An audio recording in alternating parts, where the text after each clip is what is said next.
Chers amis de KTO, bienvenue en direct de la place Saint-Pierre. À l'occasion de cette solennité de l'Immaculée Conception, nous allons pouvoir prier l'Angélus avec le pape François dans quelques instants. Au cours de cet Angélus, le pape va s'adresser à la foule réunie devant cette place de cette basilique Saint-Pierre et il va pouvoir méditer sur les lectures de la messe de ce jour en l'honneur de la Vierge Marie.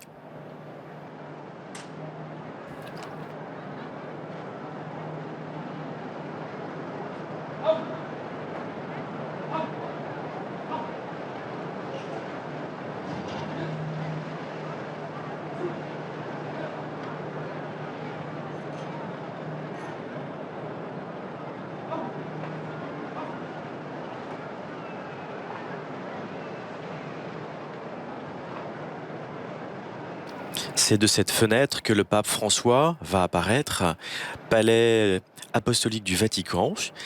Il va, comme de coutume, dire ses salutations à ceux qui sont venus et à tous ceux qui nous écoutent et nous regardent en ce jour.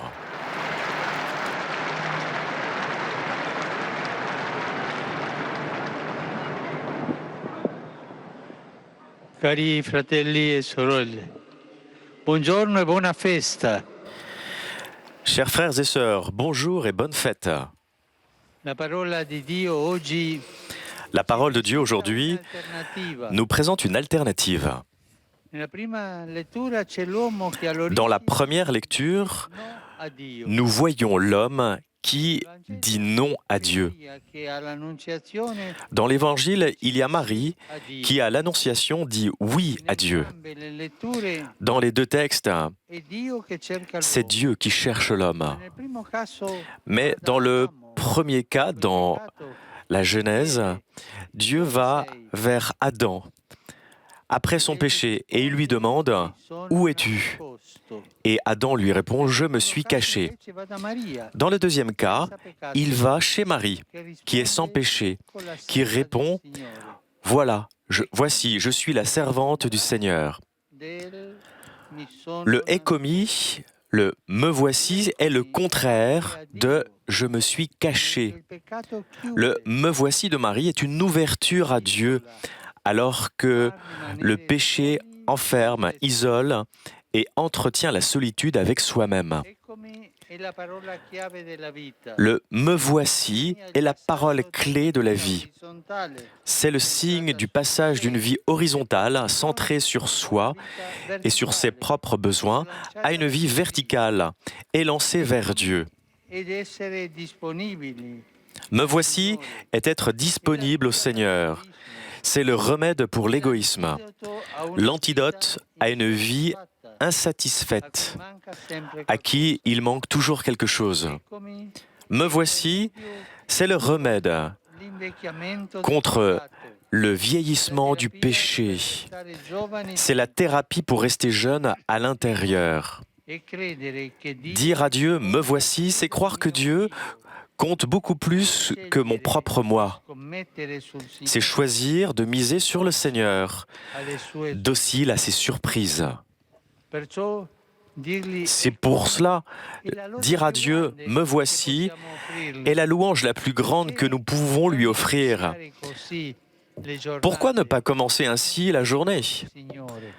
Il serait beau de dire chaque matin « Me voici Seigneur, qu'aujourd'hui s'accomplisse en moi ta volonté ». Nous le dirons tout à l'heure dans la prière de l'Angélus, mais nous pouvons le répéter déjà, maintenant, ensemble. Me voici Seigneur, aujourd'hui que s'accomplisse en moi ta volonté. Marie ajoute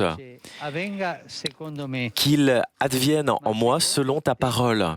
Elle ne dit pas qu'il advienne en moi selon moi, mais selon toi, selon ta parole.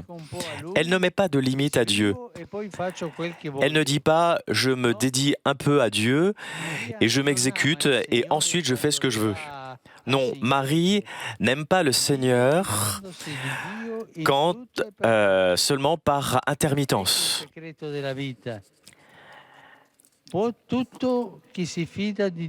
Elle se confie à Dieu en tout et tout le temps. Voilà le secret de la vie. Dieu peut tout en celui qui se confie en lui. Le Seigneur, chers frères et sœurs, souffre quand nous lui répondons comme Adam. J'ai peur et je me suis caché. Dieu est Père, il est tendre comme un père, il désire la confiance de ses enfants. Combien de fois, malheureusement, nous le suspectons. Nous pensons qu'il peut nous envoyer quelques épreuves, nous priver de liberté, nous abandonner. Mais cela, c'est une grande erreur. C'est la tentation des origines, la tentation du diable. Insinuer la méfiance en Dieu. Marie est vainqueur contre cette première tentation avec son « me voici ». Et aujourd'hui, regardons la beauté de la Vierge Marie, née et qui a vécu sans péché. Elle est toujours docile et transparente à Dieu. Cela ne veut pas dire que pour elle, la vie ait été facile. Être avec Dieu ne résout pas magiquement les problèmes. C'est ce que rappelle la conclusion de l'évangile d'aujourd'hui.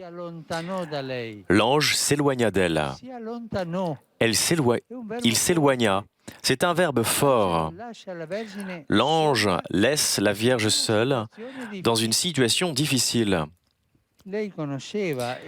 Elle ne savait pas de quelle manière particulière elle serait devenue la mère de Dieu. Mais l'ange ne lui avait pas expliqué. Et l'ange ne l'avait pas expliqué à d'autres. L'ange lui était apparu seulement à elle. Et les problèmes commencent aussitôt. Nous pensons à la situation irrégulière selon laquelle Marie se trouvait, au tourment de Saint Joseph, au plan de vie qui ont sauté avec cet événement. Et nous pensons à ce que les gens ont pu penser. Mais Marie met sa confiance en Dieu devant ses problèmes. Elle fait confiance en Dieu. Elle est laissée seule par l'ange, mais elle croit en Dieu. Elle croit parce qu'elle reste en présence de Dieu. Elle fait confiance en Dieu. Il est certain qu'avec le Seigneur, même de manière particulière, inattendue, tout ira bien. Voici l'attitude sage.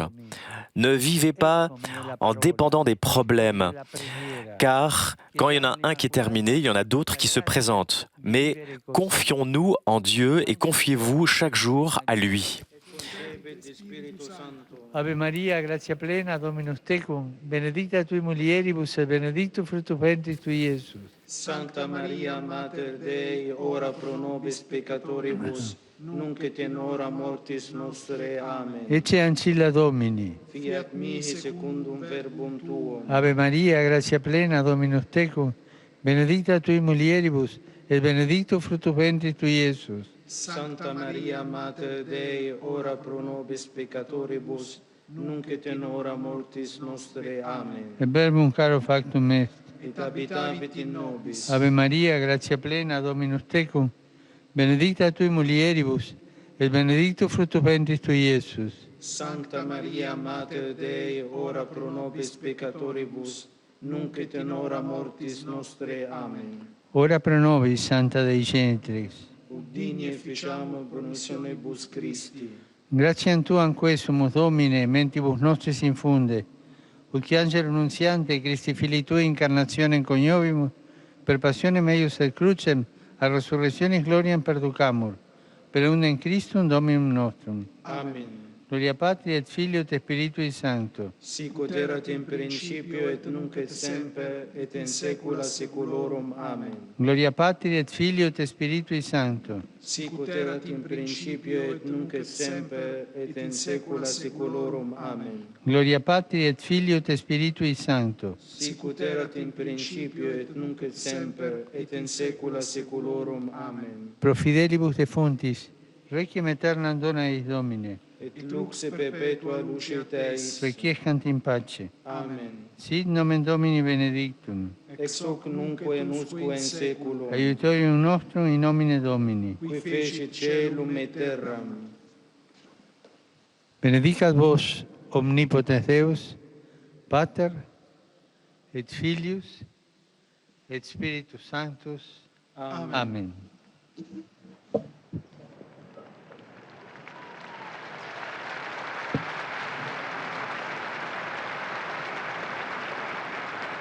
Cari fratelli e sorelle, Chers frères et sœurs, oggi aujourd'hui, presso il santuario di Notre-Dame de Santa Cruz dans le sanctuaire Notre-Dame de Santa Cruz à Oran, en Algérie, sont proclamés bienheureux Pietro Clarivelli l'évêque Pierre Claverie et 18 compagnons religieux et religieuses tués en haine de la foi.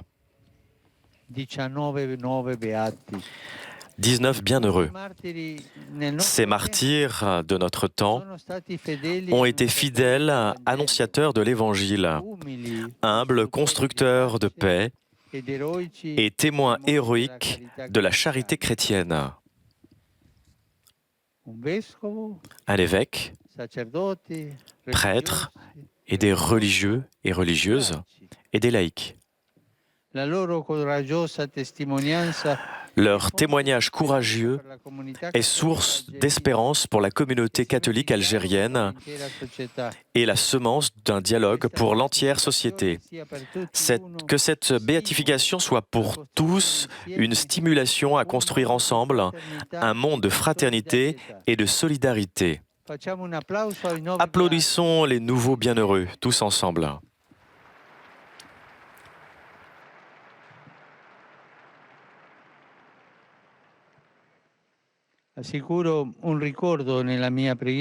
Je vous assure aussi de ma prière pour les jeunes et la maman qui sont morts dans une discothèque près d'Ancône.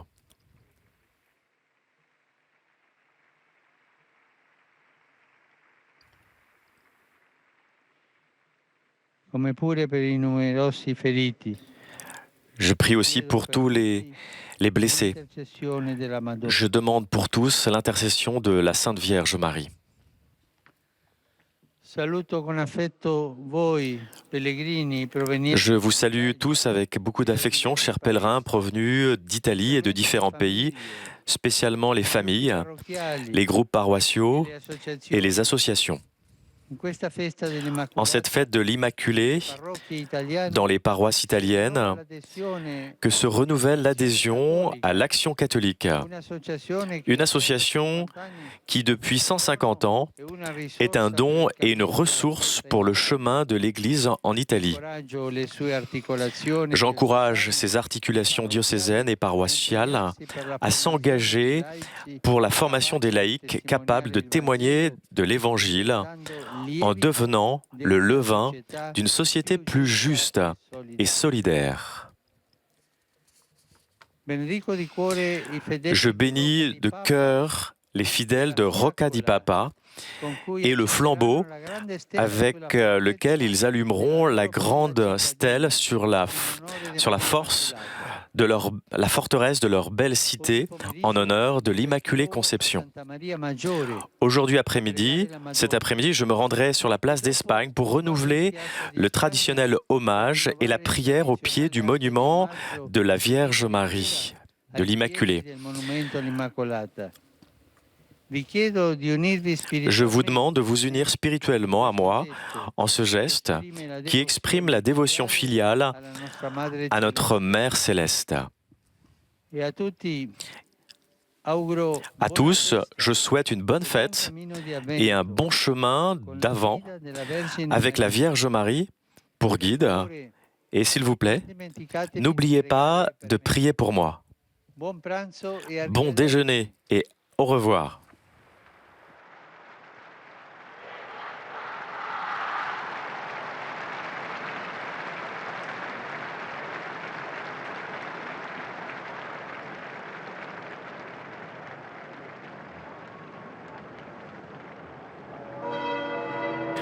Voilà, c'était le pape François qui donnait ce message en ce jour de l'Immaculée Conception. En ce jour de solennité, nous allons retrouver le pape François tout à l'heure à 16 h, mais avant il y aura un autre direct à 13 h, comme l'a annoncé le pape, la béatification des martyrs d'Algérie en direct sur KTO dès 13 h. Bonne continuation sur KTO.